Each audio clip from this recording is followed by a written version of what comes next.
Boa, you the place so boki tile come America in your cocky be every time. Every toji a privilege do you. Take three. Nani Toma. Davide come America in your cocky be a boki tea Tom. Yeah.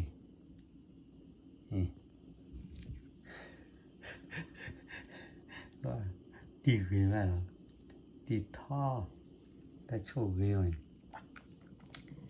hiện tại hiện tại phụ rồi hiện còn là cái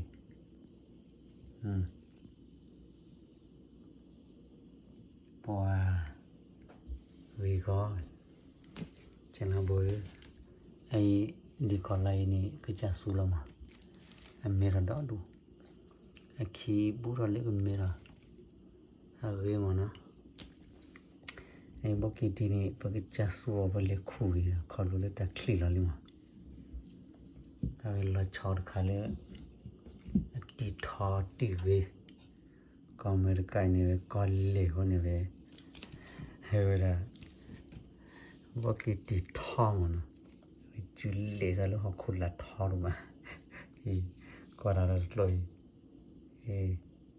lấy thì lúc đó họ là đi chỉ gì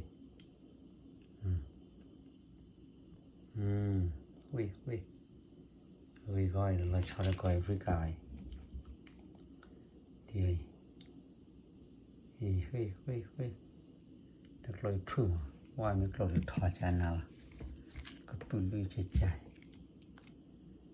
và bao kỳ thì lấy với nhau có khi lấy con mới cái điều gì được phải là sẽ làm với